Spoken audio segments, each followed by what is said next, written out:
English translation 341st contact. Wednesdays, the 2nd April 2003, 23:57 hours. I am pleased that you could get here so fast. Be warmly welcomed, my friend. The pleasure is also mine. Be greeted. There are still some ambiguities regarding the statutes and bylaws, Florina told me. Yes, that is why I asked you to come back here, so we can clear everything up. If it is okay with you, we can do this work right at the beginning. As you wish, dear friend. All right, let us sit here on the couch and pull the wheeled table over to us. When we have revised everything, I would like to ask you a few more questions, if that is all right with you. Of course, because I am not in a big hurry. So let us begin then. Those were all the points to work on. Thank you for all your efforts. If I may now start with my questions. Certainly. It is about the war in Iraq. Do you know when it will end and what the consequences will be? Do you have any information about this by looking into the future or by probability calculations? A look at the future has shown that the collapse of Saddam Hussein's dictatorial regime will officially take place on the 9th of April, when the Americans storm and take the Iraqi capital Baghdad. Unofficially, however, the regime collapse will occur before the Americans occupy Baghdad. But this does not mean the end of the war itself, because in urban areas of Baghdad and in various other cities, fighting will continue until everything falls under the control of the Americans and the British. But both the Americans and the British will be mistaken about the Iraqi people, welcoming them joyfully and with open arms. Scenes intended to prove the contrary are only fake or accuse Iraqi citizens of conflicting natures, who for the time being are or will be happy that Saddam Hussein's regime no longer exists, while on the other hand, they are worried that the Americans and the British now control Iraq. The majority of Iraqis want to be free of American and British interference, which is why there will soon be major unrest, with the Shiites' Islamic orientation in particular making a big splash. Through the criminal war of the Americans and the British, they will be freed in the coming days from the dictatorship of the murderous Saddam Hussein, which has oppressed them for decades, but the people will not tolerate the foreign powers in their country. It will be the Shiites, in particular, who will want to proclaim a fundamentalist divine state in Iraq, which is said to have similarities with the one established by the Taliban in Afghanistan, which brought unspeakable suffering to the population. So there will be a resistance against the Americans and the British among the Iraqi people, which they did not expect, and which will bring them much trouble and disaster. Iraqi and terrorist liberation organizations will emerge to oppose the occupying forces. And if the Shiites actually come to power, then the mullahs will have the word and power as fundamentalist religious leaders, which in turn is tantamount to a dictatorship.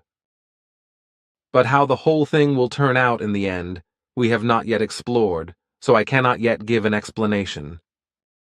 In any case, however, there will be a general resistance from the Iraqi people against the occupiers, which will lead to very evil and disastrous riots and will cause many deaths among the Iraqis and the occupiers.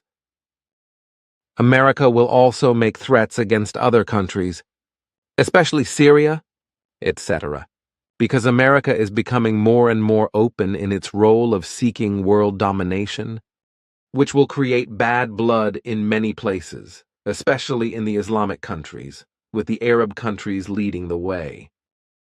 The President of the United States, the criminal George W. Bush, and Tony Blair of England crawling behind him, and all those who cry for war with them have been lying about Iraq having weapons of mass destruction. But this has not been proven to be true, so that America in particular now wants to justify itself by saying that such weapons still exist in Iraq, but have simply not yet been found. That is why the Americans now want to send around 1,000 American military experts to Iraq as weapons inspectors, in order to find such weapons of mass destruction after all. Which they cannot find, however, because since the first Gulf War, none exist any longer. But if I know the Americans, I do not mean the good and righteous American citizens, but the war and human rights criminal elements of the government, the military, and the citizens who are howling along with them. They will still find weapons of mass destruction in Iraq. Not of Iraqi origin, however, but secretly and criminally smuggled into the country by the Americans, in order to be able to find them and claim that their murderous and criminal war was justified. And if there is no other option, they will certainly also lie that Saddam loyalists, arrested by the American troops, have betrayed the locations of the weapons of mass destruction camps. Or the Americans simply claim that Saddam Hussein destroyed the weapons of mass destruction shortly before the beginning of the war in order to be on the safe side. If one knows of the rotten machinations of those irresponsible Americans who are screaming for war, revenge, retaliation, death, and the devil, and secretly strive for world domination with all murderous means, then this is probably the upcoming way to justify the Second Iraq War or Gulf War. And in justifying itself, America has always been great, for this was already the case when they slaughtered the Indians and kidnapped black humans in Africa, who were shamefully enslaved, abused, and finally often tarred and feathered and cruelly murdered in all possible wises. But nobody in the world, or only a few, think of this. Quite the contrary, because very many pro-American people crawl slimily into the backside of the USA and do not care about the bestial stench that is coming out of it with all those irresponsible ones who do not care about any right and any humanity. To say nothing of the fact that they approve of all murderous and criminal machinations, just as they do with Israel and Palestine's criminals of humanity and their murderous actions. And the fact that America itself is the very power on the earth that has the most and deadliest weapons of mass destruction, and that the violence of this power can wage war against all other countries and beat them into submission is probably out of the question. And those who do not do so will be mercilessly annihilated. So America slowly but surely secures world domination, with all the peoples of the world watching inactively or sneaking into America's evil-smelling butt. But whoever does not see this, does not recognize it, or simply ignores it inactively, or goes along with the criminal actions, is either not able to recognize the real truth, is stupid as hell, without initiative and indifferent or even criminal in his or her thinking, feeling, and acting. But those who assume their responsibility must stand by the truth and speak it openly in order to combat the existing evils, crimes and murderous machinations of those powerful ones to whom both true peace, true freedom, humanity and love, and the good of the individual and of all humanity are not worth a damn. And to act in this wise has nothing whatsoever to do with politics, as lunatics and half-wits otherwise assert. For the whole of such action is the sole and exclusive duty of every human being who assumes his or her responsibility towards life, towards himself or herself, and towards all fellow human beings. But whoever cannot or will not understand this is stupid and foolish and not worthy of leading a life at the expense of all those responsibly conscious humans who strive for true peace, true love, and true freedom and harmony. Your fears regarding the smuggling of weapons of mass destruction cannot be dismissed. And also with your further remarks, you hit the truth in every respect very accurately. But the unreasonableness of the majority of the Earth humans will probably not thank you for your true words of reason. Few who are devoted to reason will appreciate your words. In regard to the looting in Iraq, I have my suspicions, too, that looting is not only by the Iraqis, but also by members of the American Army, who will specifically steal irreplaceable Iraqi art treasures and sell them to America and elsewhere.